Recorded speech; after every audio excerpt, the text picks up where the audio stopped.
Hello दोस्तों, मैं Manish sir आप सभी को स्वागत करता हूं इस यूट्यूब चैनल पे।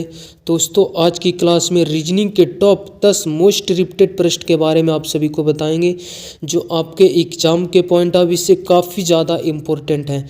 अगर आप किसी भी कम्पिटिटिव एग्जाम्स की तैयारी कर रहे हैं, सारे प्रश्न प्रीवियस ईयर क्वेश्चन के हैं, जो कि आपके आगामी एग्जाम्स में इस तरह के प्रश्न पूछे जा सकते हैं। तो सभी लोग वीडियो के अंत तक बने रहेंगे। बिल्कुल सारे क्वेश्चन को ईजी तरीके से सोल्व करने के लिए आपको आसान ट्रिक भी देंगे, ताकि आप रीजनिंग के क्वेश्चन को ईजिली कम टाइमों में आप सोल्व कर पाएंगे। चलिए स्टार्ट करते हैं सेशन को। क्वेश्चन नंबर फर्स्ट आपके स्क्रीन पे लगाया गया है। बताइएगा इस प्रश्न का राइट आंसर क्या होगा। प्रश्न आपसे कह रहा है, यहाँ पे आप ध्यान से देख पाएंगे, तो आप ध्यान से देखिए, यहाँ पे एक दिया गया सिंबल, इसे हम बोलते हैं समानुपात। जब भी आपके एग्जाम्स में इस तरह के समानुपात दिखाई देगा, इसका मतलब आपका एनालॉजी चैप्टर से प्रश्न पूछा गया है। ठीक है, समानता एक श्रेणी जो आपका चैप्टर है वहीं से प्रश्न। इस प्रश्न में रिलेशन किस प्रकार आपको दिया गया है। कह रहा बल्ला और क्रिकेट में जो संबंध है, बताइए कि यहाँ रैकेट के साथ किस प्रकार ऑप्शन सही मैच करेगा। सिर्फ आपको तरीका समझना। कह रहा है प्रश्न कि बल्ला और क्रिकेट में जो संबंध है वही संबंध के साथ आपको रैकेट के साथ कौन सा ऑप्शन आएगा जो बताना है। तो ध्यान से देखिएगा, आप सब जानते होंगे बल्ला से हम सब क्या करते हैं, क्रिकेट को खेलते हैं। उसी प्रकार आपका क्या हो जाएगा, रैकेट से किस खेल को खेला जाता है आप सभी जानते होंगे। तो आप इजीली इन प्रश्नों को सोल्व कर पाएंगे, क्योंकि दोनों जगह सेम संबंध को लगाना है। तो बल्ला से जिस प्रकार क्रिकेट खेला जाता है, उसी प्रकार रैकेट से क्या खेला जाता है, टेनिस। ऑप्शन नंबर सी इस प्रश्न का राइट आंसर हो जाएगा विद्यार्थी जी। ठीक है, ये आपका एनालॉजी चैप्टर से बिल्कुल आपके एग्जाम्स में यहाँ से एक प्रश्न पूछे जा सकते हैं, जीके जीएस के बेस पे। ठीक है, नेक्स्ट क्वेश्चन नंबर सेकंड। यहाँ देख पाएंगे भी तो आपको एक समानुपात दिखाई दे रहा होगा। यहाँ भी आपको एक समानुपात दिखाई दे रहा होगा। मतलब ये प्रश्न करना चाह रहा है आपसे कि 14 और 4 में जो संबंध है, बिल्कुल वही संबंध के साथ यहाँ 18 और 6 को लिखा गया। तो आपको बताना है कि वही संबंध के साथ हम 22 के साथ कौन सा ऑप्शन को रख पाएंगे यहाँ पे। ठीक है, तीनों जगह बिल्कुल सेम नियम को फॉलो करना है। तो देखिए, 14 से अगर 4 पे आना चाहते हैं तो आप किस तरह आ सकते हैं, 10 माइनस करके भी आ सकते हैं कि 14 में से अगर आप 10 को घटा देंगे तो आपका 4 ईजिली मिल जाएगा। ठीक है, अगर 18 में से 10 माइनस करेंगे तो आपको 8 मिलेगा, पर यहाँ 8 है नहीं। इसका मतलब ये लॉजिक बिल्कुल गलत हो गया। तो फिर इससे आप सोच सकते हैं कि अगर हम 14 में अगर 2 से भाग भी दे सकते हैं, अगर 14 को हम 2 से डिवाइड कर देते हैं तो आपको कितना मिल जाएगा, 7। और 7 से अगर हम 4 लाना चाहते हैं, अगर इसमें से 3 हम एक्स्ट्रा माइनस कर देंगे तो आपको मिल जाएगा 4। क्या किए हैं, 14 को पहले 2 से डिवाइड किए, मेरा 7 आ गया, और 7 में से 3 हम एक्स्ट्रा माइनस कर दिए हैं, आपका 4 यहाँ वाले आ गया नंबर। ठीक है, बिल्कुल यही लॉजिक के साथ इस ऑप्शन को मैच करवाएंगे। देखिएगा 18 है, तो 18 को सबसे पहले हम क्या करेंगे, 2 से डिवाइड करेंगे। 2 से डिवाइड करने पर आपको कितना मिल रहा है, 9 दूनी 18, 9 आ गया। जब ऊपर वाले में 3 माइनस किए तो आपको 3 नीचे भी माइनस करना पड़ेगा, और जब 9 में से 3 माइनस करेंगे तो आपको मिलेगा 6, और 6 यहाँ भी बिल्कुल मैच कर गया। ध्यान से देख पाएंगे सभी, दोनों जगह नियम फॉलो कर गया। तो हम इजीली अब अपना आंसर दे देंगे विद्यार्थी जी। क्या करना पड़ेगा, सबसे पहले 22 को हम 2 से डिवाइड कर देंगे। तो 22 को जब 2 से डिवाइड करेंगे आपको मिल जाएगा 11, और 11 में से हमको कितना माइनस करना पड़ेगा, 3, क्योंकि सारी जगह 3 माइनस हो रहा है। 3 माइनस कर देंगे तो आपका 8 मिल जाएगा, और 8 ही इस प्रश्न का राइट आंसर है। किस ऑप्शन में मैच करवा लेंगे सभी लोग, ऑप्शन नंबर डी इस प्रश्न का राइट आंसर हो जाएगा। बिल्कुल यूपी पुलिस और एसएससी जीडी के लिए काफ़ी ज़्यादा यूजफुल क्लास होने वाली है। सारे लोग वीडियो के अंत तक बने रहेंगे। क्वेश्चन नंबर 3, ये देखिए आपको कोडिंग डिकोडिंग से प्रश्न आ गया। कोडिंग एंड डिकोडिंग से प्रश्न पूछा गया है। इन प्रश्नों को आप तभी फास्ट कर पाएंगे, इजीली कर पाएंगे, जब आपको लेटर का position confirm A to Z पता होना चाहिए। कि जैसे A आपका 1 नंबर पे आता है, B 2 नंबर पे, C 3 नंबर पे, D 4 नंबर पे। इस तरह आपको A से Z तक कंफर्म लेटर का पोजीशन याद होना चाहिए। चलिए देखते हैं, ट्राई करते। करा एक निश्चित कूट भाषा में FLED को इस प्रकार लिखा गया है, और बोल रहा है GIFT गिफ्ट को इस प्रकार लिखा गया। तो हम उसी भाषा में HUNK को हंग को किस प्रकार लिखेंगे।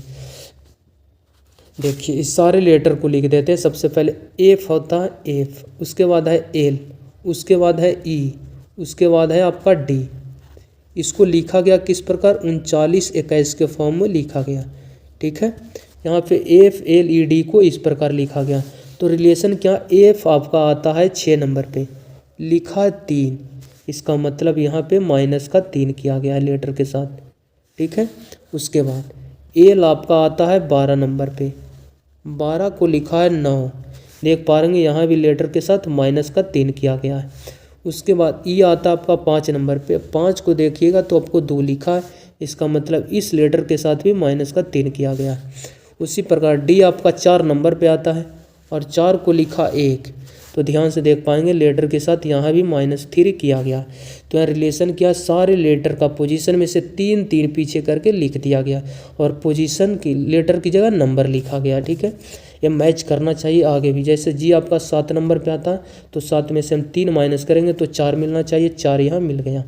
उसके बाद I 9 नंबर है, 9 में से 3 माइनस करेंगे, 9 में से 3 जाएगा 6, 6 यहाँ प्रेजेंट है। उसके बाद F 6 में से 3 जाएगा, 6 में से 3 जाएगा तो आपको मिलेगा 3, 3 यहाँ प्रेजेंट है। T 20 नंबर पे आता है, 20 में से जब 3 जाएगा तो आपको मिलेगा 17, 17 यहाँ प्रेजेंट है। मेरा लॉजिक दोनों जगह मैच कर गया, हम इसलिए आंसर अपना आप दे पाएंगे। 8 में से 3 माइनस करेंगे 5 मिलेगा हमको। पहला नंबर मेरा आएगा 5, यहाँ पहला नंबर है 7, ऑप्शन मेरा आंसर नहीं हो सकता। यहाँ 1 ये भी आंसर नहीं हो सकता। 5 ऑप्शन नंबर सी में दिखाई दे रहा, यहाँ 8 है, ये भी आंसर नहीं हो सकता। जब 3 ऑप्शन गलत है तो कन्फर्म है कि इस प्रश्न का राइट आंसर सी माना जाएगा। आप इस क्वेश्चन को स्किप कर सकते हैं, ज़्यादा मैच करवाने की ज़रूरत नहीं। क्वेश्चन नंबर 4 ट्राई करेंगे सभी लोग।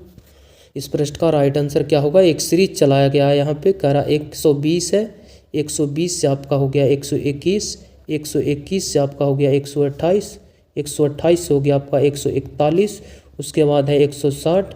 तो नेक्स्ट आपका क्या आएगा आपको बताना है। ट्राई करेंगे सभी लोग। देखिए सीरीज आपकी धीमी गति से आगे की तरफ बढ़ रही है तो कुछ जोड़कर लिखा गया होगा। अगर सीरीज तेज गति से आगे की तरफ बढ़ती तो गुणा करके लिखा गया होगा।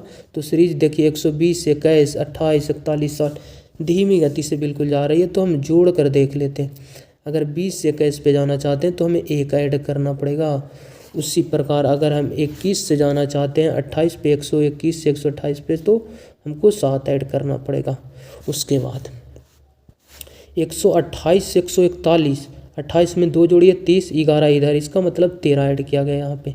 उसके बाद 13, 141 से हो गया 160, तो 9 इधर हो गया आपका 50, फिर उधर 10, इसका मतलब 19 ऐड किया गया यहाँ पे। तो क्या किया गया है, लॉजिक आप समझ पा रहेंगे। यहाँ देखिएगा तो 1 से हो गया 7, 6 बढ़ा है, 7 से हो गया 13, 6 बढ़ा है, 13 से हो गया 19, 6 बढ़ा, इसका मतलब 6 यहाँ भी बढ़ेगा और 6 बढ़ेगा 19 में। 19 में जब 6 बढ़ेगा और 25 जुट कर यहाँ पर ये लिखा आ जाएगा, ठीक है। 160 में 160 में अगर 25 ऐड करेंगे तो आपको कितना मिल जाएगा, 70, 80, 85। बिल्कुल इस प्रश्न का राइट आंसर माना जाएगा 185, जो कि ऑप्शन नंबर आपको बी में दिखाई दे रहा होगा। इस प्रश्न का राइट आंसर हो जाएगा ऑप्शन नंबर बी, ठीक है। आपको ट्राई करते रहना है वीडियो को पहुँच कर, ठीक है। क्वेश्चन नंबर 5 का आप सभी जवाब देंगे। प्रश्न करा दिए गए विकल्पों में से लुप्त संख्या ज्ञात करें। यहाँ पे एक मिसिंग नंबर है, इस जगह पे कौन सा ऑप्शन आएगा जो आपको मैच करवाना है। देखिए लॉजिक क्या है, आप सभी वीडियो को पॉज कर लीजिए। ये प्रश्न आपके 2023 में भी पूछे गए हैं, तो आप सभी जवाब देने की कोशिश करेंगे। हम वीडियो को क्वेश्चन को हम बता देते हैं कि क्या यहाँ लॉजिक है। देखिए बीच वाले लाना है, इसका मतलब यह 49, इन चारों नंबर्स को कुछ ना कुछ करके आपस में 49 यहाँ लाया गया है। उसी तरह इन चारों नंबर्स को आपस में कुछ करना है उसी लॉजिक के साथ जो यहाँ पे आपका नंबर प्रेजेंट होगा। तो यहाँ क्या किया गया है, इन दोनों नंबर्स का डिफरेंस लिया गया। 72 में से कितना 24 को माइनस किया गया है, 72 माइनस 24 किया गया है। 72 में से 24 घटाएंगे तो कितना आ जाएगा, 12 में से 4 चला गया 8 हो गया आपका। यहाँ 6 में से 2 चला गया, 6 में से 2 जाएगा 4, 48 बचेगा। उसके बाद 18 में से आपको 17 माइनस करना पड़ेगा। 18 में से 17 को घटा दीजिए, आपका कितना बच जाएगा 1। और इसी दोनों नंबर्स का डिफरेंस यहाँ पे इन दोनों को जोड़कर ऐड कर दिया गया। बीच वाला नंबर 49 यहाँ पे आ गया। क्या किया गया, 72 में से हम 24 को घटा दिए, हमको 48 मिला। उसके बाद 18 में से 17 को घटा दिए, 1 आया, और इन दोनों नंबर्स को हम ऐड कर दिए, बीच वाले नंबर आ गया। उसी तरह हम अपना राइट आंसर दे देंगे। सबसे पहले 42 में से आपका 29 चला जाएगा। 42 में से जब 29 को आप माइनस करेंगे तो कितना मिल जाएगा, 13 मिल जाएगा। ठीक है।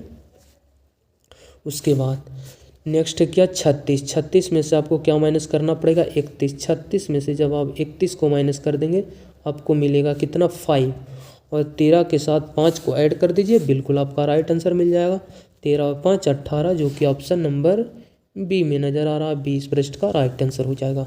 काफ़ी इजी प्रश्न था, थोड़ा सा आपको ध्यान देना पड़ेगा, क्वेश्चन के ऊपर टाइम देना पड़ेगा, समझना पड़ेगा। अब प्रैक्टिस हमारे प्रत्येक सेशन को देख पा रहे होंगे, प्रत्येक पार्ट को, तो आप इजीली क्वेश्चन को कर लेंगे एग्जाम्स में। ठीक है। ताकि हम रीजनिंग के क्वेश्चन को बताते ही हैं, साथ ही साथ आपको ऑप्शन के थ्रू भी क्वेश्चन को ईजी कर देते हैं। कम टाइमों में आप अपना आंसर ईजिली दे पाते हैं। क्वेश्चन नंबर 6 ध्यान दीजिएगा, ब्लड रिलेशन का प्रश्न है, जीडी 2023 का पूछा हुआ प्रश्न। आपको लग रहा होगा कि इस तरह के प्रश्न इतना टफ हमारे एग्जाम्स में क्या प्रश्न पूछे जा सकते हैं। बिल्कुल आपके एग्जाम्स के पूछे गए प्रश्न आप ध्यान से देख लीजिए। और बहुत सा के अगर यहाँ पे डेट नहीं लगेगा तो कहेगा कहाँ से क्वेश्चन आप सभी करवा देते हैं इतना टफ टफ, पर ये आपके जीडी के पूछे गए प्रश्न देख पाएंगे, आप सभी ट्राई करेंगे। देखिए यहाँ पे करा A+B का अर्थ है बी, ए का पिता है। ए का पिता कौन है, बी। इसका मतलब जो सेकंड पर्सन है वो यहाँ पे जेंडर का डिसाइड कर रहा है। यहाँ भी बोला गया AH, बी का अर्थ बोला गया बी, ए की बहन है, इसका मतलब ए की बहन है बी, यहाँ भी सेकंड पर्सन ही है। उसके बाद बोला ऐट द रेट का अर्थ है बी, ए का भाई है, इसका मतलब ए का भाई है बी। इसका मतलब कुछ नहीं किया गया, यहाँ सेकंड पर्सन सारे के सारे जेंडर डिसाइड कर रहा है। आपको इसके बारे में पूछा गया संबंध, इन तीनों से आप यहाँ पे लिखेंगे। उसके बाद ई का ए से संबंध बताइएगा। कुछ नहीं करना, यहाँ एट द ग्रेट आया है तो एट द ग्रेट को देख लीजिए। एट द ग्रेट का अर्थ बोला है भाई, भाई कौन होगा, सेकंड पर्सन, इसका मतलब ए का भाई कौन है, बी, तो ए का भाई हो जाएगा आपका कौन, बी, और बी भाई है, इसका मतलब ही मेल है। ठीक है। मेल के लिए आपको रखना है ट्रायंगल और फीमेल के लिए आपको रखना है सर्कल, मतलब ये आपको डिसाइड करेगा कि ये मेल है, कन्फर्म। फीमेल के लिए आपको सर्कल लेना। नेक्स्ट पॉइंट यहाँ पे आया हज। हज के लिए बोला है बहन, बहन कौन है, सेकंड पर्सन, सेकंड पर्सन कौन है यहाँ पे, सी लास्ट वाला, ये फर्स्ट पर्सन है सेकंड पर्सन, इसका मतलब बहन है सी, किसकी, बी की, बी की बहन है कौन, सी, सी बहन है, इसका मतलब जेंडर क्या है, फीमेल, इसलिए हम सर्कल में रख दिए। नेक्स्ट यहाँ पे आया प्लस। प्लस का अर्थ बोला गया पिता, पिता कौन है, सी है या फिर डी, तो बोलेंगे आप सभी डी होगा पिता। ठीक है। तो यहाँ पे डी पिता हो जाएंगे किसके, सी के। पिता इसका मतलब एक पीढ़ी आपसे ऊपर है, तो पिता है इसलिए डी एक पीढ़ी ऊपर है तो ऊपर चले जाएंगे। पिता इसका मतलब मेल है तो हम इसे ट्रायंगल में रख देंगे। नेक्स्ट पॉइंट को पढ़ेंगे आप सभी। तो यहाँ आया प्लस, प्लस का मतलब बोला गया क्या है, पिता, इसका मतलब डी का पिता है ई, तो डी से भी ऊपर जाएगा किसका, ई का सिंबल, और ई ऊपर नहीं हट रहा तो हम यहाँ लिख देते हैं। ठीक है। ई यहाँ पे आ गया, और पिता इसका मतलब मेल है। प्रश्न आपसे पूछा गया था कि ई ए से किस प्रकार संबंधित है, ए से ई का रिलेशन बताना। देखिए ई तीनों तो आपस में भाई बहन हो गए, और इसके पिता डी है तो इसका मतलब ए का पिता भी डी है, और पिता के पिता ई दादा हो जाएंगे आपके, और दादा को ग्रैंडफादर बोलते हैं, जो कि ऑप्शन नंबर ए इस प्रश्न का राइट आंसर हो जाएगा। ठीक है। उम्मीद करते हैं आप समझ पाएंगे। आप वीडियो को थोड़ा सा पीछे करके आप समझ सकते हैं चीज़ों को। उम्मीद करते हैं कि आप समझ जाएंगे। अगर समझ में नहीं आ रहा होगा तो वीडियो को पॉज कर लीजिए, थोड़ा सा पीछे बैक जाकर आप देख सकते हैं। क्वेश्चन नंबर 17 करा एनी पश्चिम की ओर चलना शुरू करता है। देखिए आपको डायरेक्शन सबसे पहले हम बता देते हैं। ठीक है। ताकि आपको चीज़ों को समझने में आसान हो। ये आपका होता है नॉर्थ उत्तर, ये होता है साउथ दक्षिण, ये आपका होता है ईस्ट पूरब, ये आपका होता है वेस्ट पश्चिम। तो उसने बोला है एनी पश्चिम की दिशा की ओर चलना शुरू करती है और 2 किलोमीटर चलने के बाद दाएं मुड़ती है। पश्चिम इधर हो गया, मान लीजिए यहाँ से पश्चिम की तरफ चला 2 किलोमीटर, उसके बाद बोला दाएं। कुछ नहीं करना है, एक ट्रिक आपको बताते हैं। अगर दाएं बोलेगा तो दाएं का मतलब होता है घड़ी की दिशा। बोलेगा कि बाएं घूरा, इसका मतलब घड़ी के विपरीत घूर रहा है। ठीक है, तो आपको यहाँ दाएं आया था, दाएं का मतलब यहाँ पश्चिम, इसका मतलब यहाँ से घड़ी की दिशा में घूरना, तो घड़ी इस प्रकार घूरती है, इसका मतलब इसका डायरेक्शन ऊपर की तरफ जाएगा, दाएं। दाहिने घूरे तो इधर हो जाएगा। चलिए दाएं घुरा दी और 3 किलोमीटर चला, मान लीजिए 3 किलोमीटर हो गया। उसके बाद फिर वह अपने बाएं मुड़ती है, बाएं का मतलब अभी बोले घड़ी के विपरीत, इसका मतलब यहाँ से विपरीत जाना है। अगर इधर जाएंगे तो घड़ी की दिशा में आप घूर जाएंगे, घड़ी के विपरीत इस प्रकार घूरेंगे, इसका मतलब बाएं बोला तो घड़ी के विपरीत जाना, इसका मतलब इस प्रकार आएगा।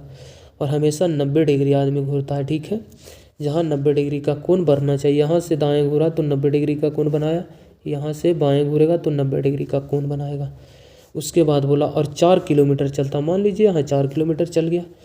उसके बाद बोला वह किस दिशा में जा रही है, देख लीजिए किस दिशा में जा रही है व्यक्ति जी, इस दिशा में, इसका मतलब इधर का मतलब अभी बोले हैं वेस्ट होता, पश्चिम, इसका मतलब पश्चिम की दिशा ही में जा रहा है, वेस्ट इस प्रश्न का राइट आंसर हो जाएगा। ये CRPF 2023 का पूछा हुआ प्रश्न है, हेड कांस्टेबल का, क्वेश्चन नंबर 8। काफ़ी इंटरेस्टिंग सवाल है, आप सभी ट्राई करेंगे सभी लोग। डाइस का पूछा हुआ प्रश्न कह रहा एक ही पासे की दो अलग अलग स्थितियां को दर्शाया गया है जिससे P से U अक्षर बने हैं। U दर्शाने वाले फलक के विपरीत फलक पर बना अक्षर ज्ञात कीजिए।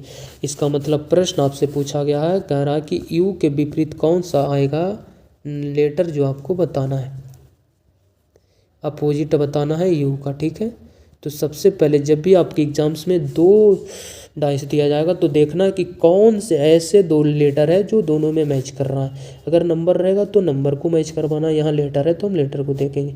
अगर यहाँ देखते हैं P यहाँ भी है तो P यहाँ भी है, अगर S यहाँ देखते हैं तो S यहाँ भी है, U यहाँ है तो यहाँ R है। इसका मतलब आप ध्यान से देख पाएंगे तो इसमें 2 है जो कि मैच कर रहा है।